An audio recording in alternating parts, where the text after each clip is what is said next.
Good morning dear student, मैं स्नेहलता शुक्ला एक नए वीडियो के साथ।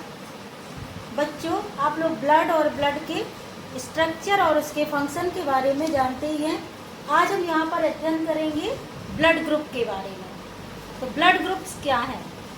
पहले के टाइम पे क्या होता था कि जो ह्यूमन ब्लड था उसको हम लोग सब लोग एक जैसा ही मानते थे, और जब भी कोई दुर्घटना या एनीमिया वगैरह कुछ व्यक्तियों को हो जाता था और एक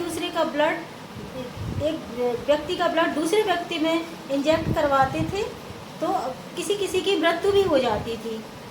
तो इसके लिए क्या हुआ कि फिर बाद में इसके बारे में खोजें शुरू हुई। तो कार्ल लैंडस्टीनर नामक साइंटिस्ट थे जिन्होंने 1900 से 1902 के बीच में ब्लड ग्रुप या रक्त वर्ग की खोज की। तो हम यहाँ पर अध्ययन करते हैं कि कौन कौन से रक्त वर्ग होते हैं या ब्लड ग्रुप होते हैं और किस व्यक्ति को किस रक्त वर्ग का ब्लड या ब्लड ग्रुप का ब्लड दिया जा सकता है। तो इसके बारे में हम यहाँ पर डिटेल से स्टडी करेंगे। देखिए बच्चों, साइंस जो सब्जेक्ट है उसके किसी भी कॉन्सेप्ट को समझना बहुत ही आवश्यक होता है। यदि हमें कॉन्सेप्ट समझ में आ गया तो हमें पूरा समझ में आ जाता है और इसमें रटने की आवश्यकता नहीं होती। तो यहाँ पर हम ब्लड ग्रुप के कॉन्सेप्ट को समझते हैं।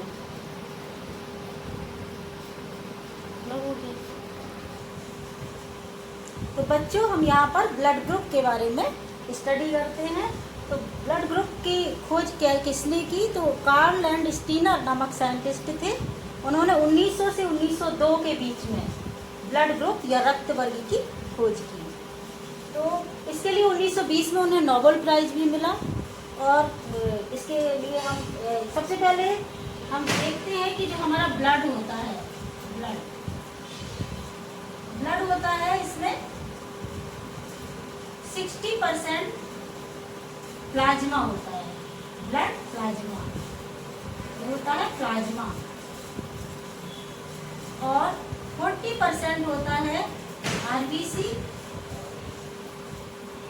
डब्ल्यूबीसी और प्लेटलेट्स,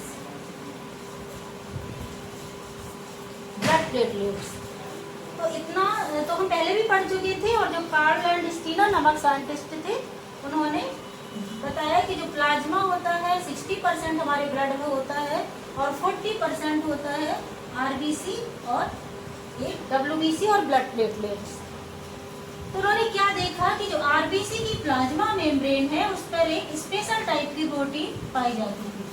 उन्होंने अध्ययन किया तो इसमें एक स्पेशल टाइप की प्रोटीन उन्हें देखने को मिली जिसको उन्होंने नाम दिया ग्लाइकोप्रोटीन। ग्लाइकोप्रोटीन उन्होंने नाम दिया। और इस ग्लाइकोप्रोटीन में जो लक्षण थे उनका अध्ययन किया और उन्होंने इसको स्पेशल इन्होंने इस खोज की दो प्रकार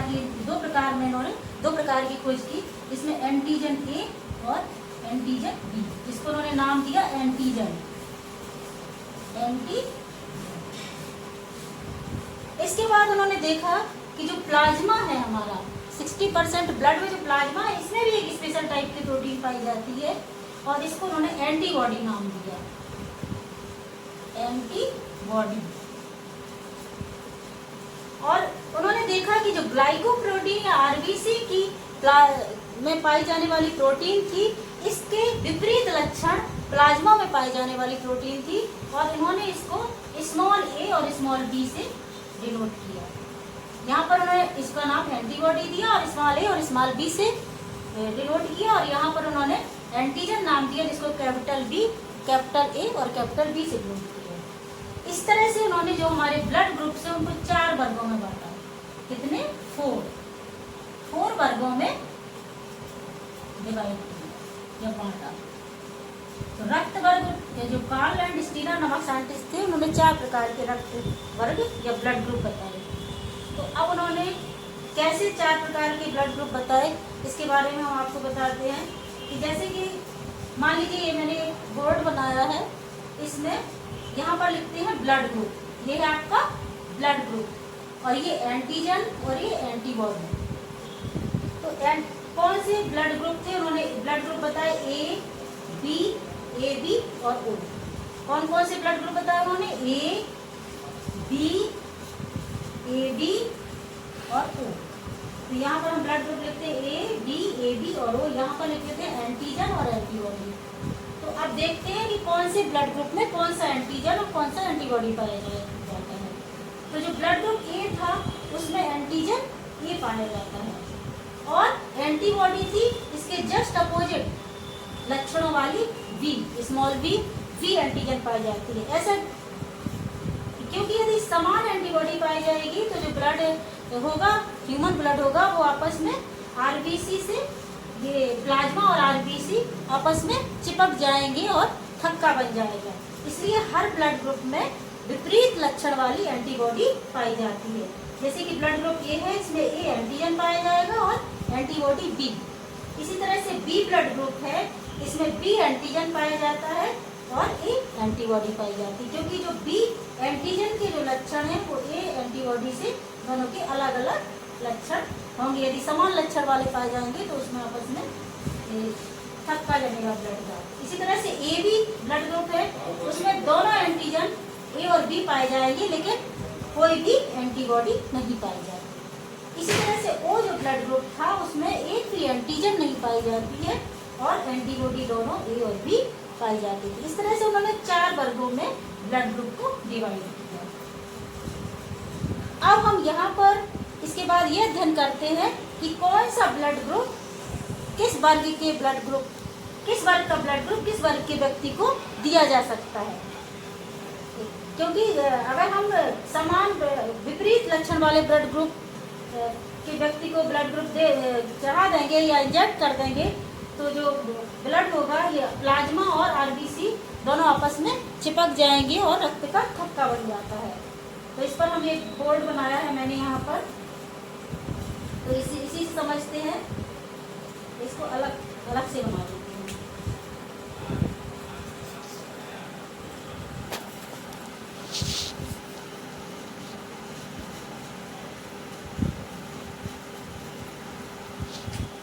यहाँ पर हम एक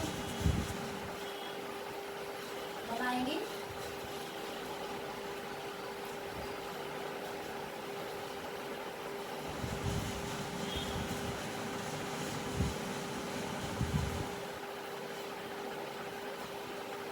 इस तरह से एक बोर्ड बनाते हैं।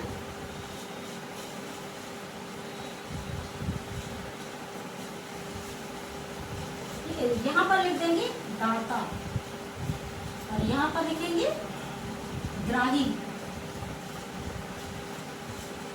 ग्राही या रिसीवर और दाता या डोनर।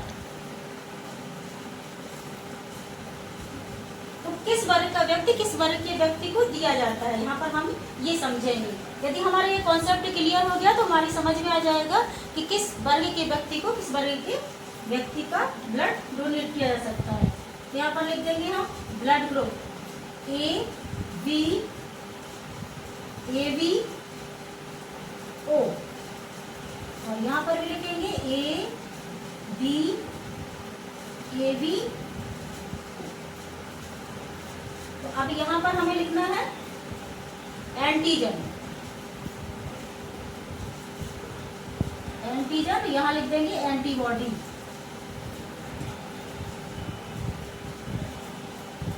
तो ए वाले ब्लड ग्रुप में कौन सा एंटीजन पाया जाता है, ये हम पहले भी आपको बता चुके हैं। ए ब्लड ग्रुप में पाया जाएगा ए एंटीजन और बी ब्लड ग्रुप में पाया जाएगा बी एंटीजन और ए बी ब्लड ग्रुप में ए और बी दोनों एंटीजन पाए जाते हैं, जैसा कि मैंने पहले समझाया था। और जो ओ ब्लड ग्रुप में इसमें कोई भी एंटीजन नहीं पाया जाता। अब एंटीबॉडी वाली बात करेंगे तो जो पहले बताया था कि जो विपरीत, यदि एक ब्लड ग्रुप है ए एंटीजन पाया जाता है तो उसमें एंटीजन पाया जाएगा बी, एंटीबॉडी बी पाई जाएगी। और बी वाले ब्लड ग्रुप में ए एंटीबॉडी पाई जाएगी और ए बी वाले ब्लड ग्रुप में कोई भी एंटीबॉडी नहीं पाई जाती और ओ ब्लड ग्रुप में एंटीबॉडी ए और बी दोनों पाई जाती है। अब हम यहाँ पर ये देखते हैं कि किस ब्लड ग्रुप वाले व्यक्ति को किस ब्लड ग्रुप का ब्लड दिया जा सकता है। जैसे ए है, ठीक है, तो ए इसमें ए एंटीजन पाया जाता है और ए में बी एंटीबॉडी पाई जाती है। तो ये ए ब्लड ग्रुप वाले व्यक्ति को हम दे सकते हैं। इसके बाद आता है ए यदि बी वाले को देते हैं, चूंकि इसमें ए एंटीजन पाया जा रहा है और इसमें एंटीबॉडी भी ए पाई जाती है, तो चूंकि पहले भी मैंने बताया कि सेम एंटीजन और एंटीबॉडी वाले व्यक्ति को यदि हम ब्लड चढ़ाते हैं तो उसके प्लाज्मा और आरबीसी में आपस में चिपक जाएंगे, क्योंकि दोनों के लक्षण समान होंगे और ब्लड का थक्का बन जाएगा। तो इसमें चूंकि एंटीबॉडी भी ये पाया जा रहा है और इसमें इसलिए ये और एंटीजन भी ये ब्लड ग्रुप में ये पाया जाता है, इसलिए इसमें ये वाला ब्लड नहीं चढ़ाते हैं, तो व्यक्ति की मृत्यु हो सकती है। अब है ए बी को, इसलिए क्योंकि इसमें ए एंटीजन पाया जा रहा है, इसमें कोई भी एंटीजन नहीं पाया जाता है, एंटीबॉडी नहीं पाई जाती है, इसलिए ये ए बी को ए का ब्लड दिया जाता है। और ओ ब्लड ग्रुप में ए ब्लड ग्रुप वाले व्यक्ति का ब्लड नहीं दिया जाता, क्योंकि इसमें ए एंटीजन पाया जाता है, इसमें भी ए एंटीबॉडी है, इसलिए इसमें रक्त के थक्का बनने की संभावना होती है, इसको ब्लड इसका ओ का नहीं चढ़ाया जाता। इसी तरह से अब बी रक्त वर्ग लेते हैं, ब्लड ग्रुप लेते हैं, तो बी ब्लड ग्रुप क्योंकि इसमें बी एंटीबॉडी है, बी एंटीजन है, इसलिए ये सेम एंटीबॉडी एंटीजन वाला है, तो रक्त का थक्का बन जाएगा, इसलिए बी ए को नहीं दिया जा सकता। और बी क्योंकि इसमें बी एंटीजन है और ए एंटीबॉडी है, विपरीत है दोनों, इसलिए इसमें बी ब्लड ग्रुप बी वाले को दिया जा सकता है। और ए बी क्योंकि ए बी में कोई भी एंटीबॉडी नहीं है, इसमें बी एंटीजन है, इसलिए ए बी को भी ये बी ब्लड ग्रुप वाले व्यक्ति का ब्लड दिया जा सकता है।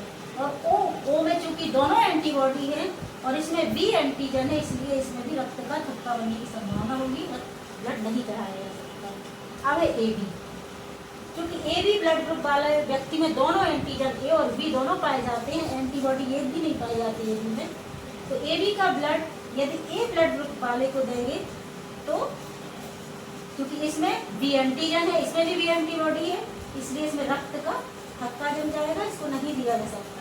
ए बी को भी नहीं दिया जा सकता, क्योंकि इसमें ए एंटीबॉडी है और ए एंटीजन है, इसको भी नहीं दिया जा सकता है। और ए बी क्योंकि इसमें दोनों एंटीजन है और एंटीबॉडी कोई नहीं है, इसलिए इसको ब्लड दिया जा सकता है। अब ओ वाला आता है, तो ए बी इसमें दोनों एंटीजन है ए और बी, और इसमें दोनों एंटीबॉडी ए और बी दोनों हैं, इसलिए दोनों का थक्का जमने की संभावना है, इसलिए ओ वाले व्यक्ति को इसका ब्लड नहीं दिया जा सकता। अब आता है आपका ओ रक्त वर्ग, तो ओ रक्त वर्ग वाला जो इसमें चूंकि एक भी एंटीजन नहीं है और ए ब्लड ग्रुप वाले में बी एंटीजन है, वो एंटीबॉडी है, इसलिए ओ रक्त वर्ग का ब्लड ए को भी दिया जा सकता है, बी को भी, क्योंकि इसमें एक भी एंटीजन नहीं है, बी को भी दिया जा सकता है, ए बी को भी दिया जा सकता है और ओ को भी दिया जा सकता है। तो इस बोर्ड या चेकर बोर्ड के द्वारा आपको समझ में आ गया होगा कि जो ए बी ब्लड ग्रुप है वो सभी ब्लड ग्रुप वाले ब्लड से ब्लड ले सकता है, इसलिए इसको कहते हैं हम यूनिवर्सल रिसीवर। इसको क्या कहते हैं? ए बी को हम कहेंगे यूनिवर्सल रिसीवर, मतलब ये सर्वग्राही, ये क्या है? सर्वग्राही है। और ओ वाला जो ब्लड ग्रुप है वो सर्वदाता है, क्योंकि इसमें एक भी एंटीजन नहीं पाया जाता, ये सबको ब्लड दिया जा सकता है। अब इतना तो आपके समझ में आ गया कि किस वर्ग का व्यक्ति का ब्लड किस वर्ग के व्यक्ति को दिया जाता है। अब नेक्स्ट, लेकिन इतने से ही अभी फिर बाद में जब विज्ञान ने और अधिक खोज की तो समझ में आया कि इसके बाद भी यदि हम एंटीजन और एंटीबॉडी की खोज कर भी ली, इसके बाद भी किसी व्यक्ति की ब्लड चढ़ाने से मृत्यु हो गई। तो 1940 में जो कॉल एंड स्टीनर नामक साइंटिस्ट थे, उनके साथ एक साइंटिस्ट और जुड़े जिनका नाम था वीनर नामक साइंटिस्ट थे, और उन्होंने एक अलग से खोज की। उन्होंने बंदरों पर, रीछ जाति के जो बंदर थे उस पर खोज की, और रीछ के नाम पर ही उन्होंने RH फैक्टर की खोज की, जिसके आधार पर उन्होंने बताया कि अभी आप लोगों ने देखा होगा कि जब हम ब्लड ग्रुप की जांच करते हैं तो किसी का व्यक्ति का ब्लड ग्रुप आता है ए पॉजिटिव, बी पॉजिटिव, ए नेगेटिव। ये क्यों होता है? इसकी खोज की कार्ल एंड स्टीनर और बीनर नामक साइंटिस्ट ने मिलकर। इस तरह इसके बारे में आपको आगे पढ़ाती हूँ, देखिए इसको।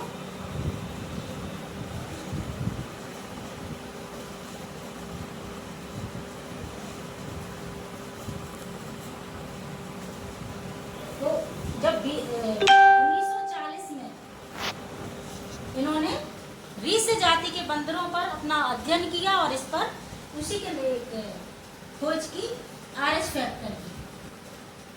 RH फैक्टर उन्होंने क्या देखा कि जो प्लाज्मा है RBC की, जो प्लाज्मा मेम्ब्रेन है RBC, इस पर एक और तरह के नए तरह के प्रोटीन को उन्होंने देखा, जिसका नाम दिया उन्होंने RH फैक्टर।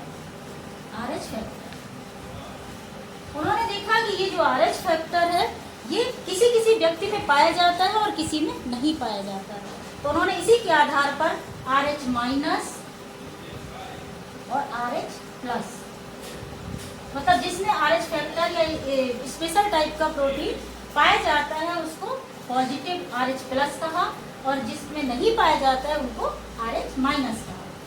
तो इस पर उन्होंने क्या किया कि जिन व्यक्तियों में ब्लड ग्रुप में, जैसे मान लीजिए ए ब्लड ग्रुप है, उसकी RBC में RH फैक्टर पाया जाता है तो उसको उन्होंने कह दिया ए पॉजिटिव, और यदि RH फैक्टर नहीं पाया जाता तो उसको उन्होंने कह दिया ए माइनस।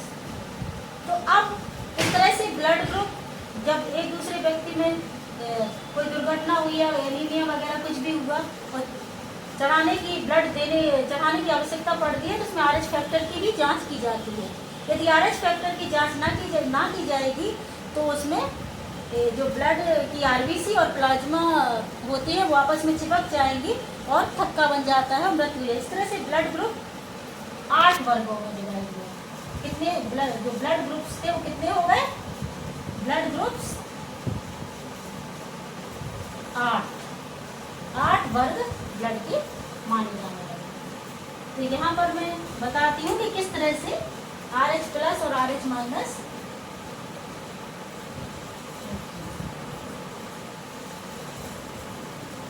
तो उन्होंने बताया कि जो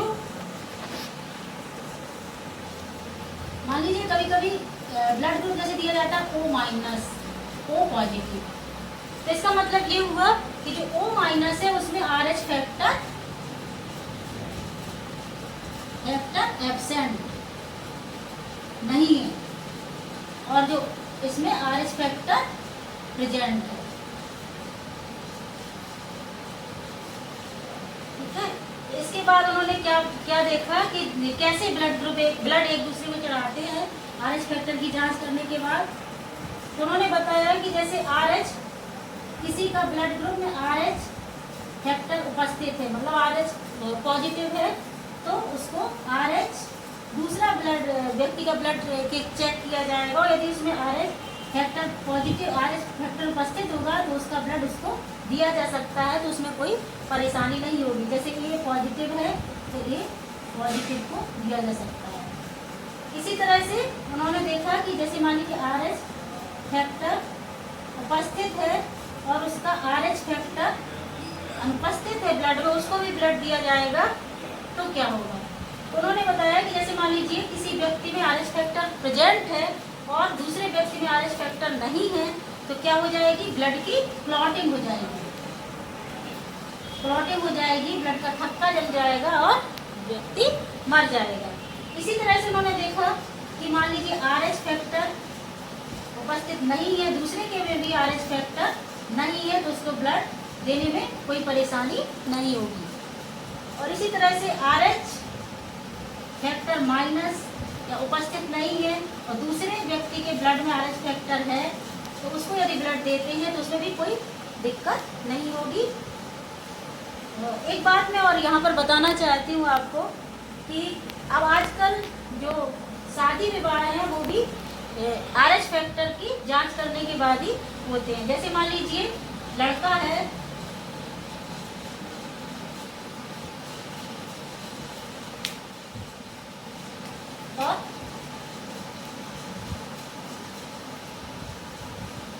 लड़का मान लीजिए RH फैक्टर इसके ब्लड में उपस्थित है, पॉजिटिव है, और लड़की का ब्लड है वो RH फैक्टर इसमें उपस्थित नहीं है, तो इसमें क्या होगा कि जो इसकी पहली संतान होगी वो तो ठीक होगी, ये संतान नॉर्मल होगी और RH फैक्टर पॉजिटिव होगी। पहली संतान उसकी नॉर्मल होगी और RH फैक्टर पॉजिटिव होगी, लेकिन जो दूसरी संतान होगी उसकी मृत्यु हो जाएगी, दूसरी संतान की मृत्यु हो जाएगी, डेथ। इसका रीजन क्या है? इसका रीजन ये है कि जब RH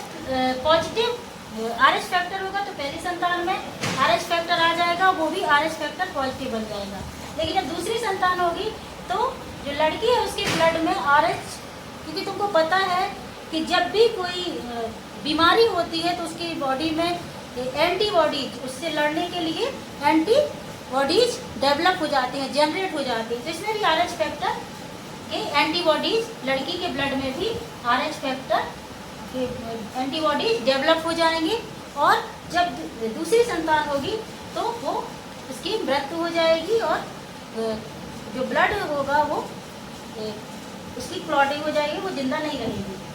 तो इस बीमारी को क्या कहते हैं? एरिथ्रोब्लाइटोसिस फैटिलिस, इसको इस डिसीज है, इसको कहते हैं एरिथ्रोब्लास्टोसिस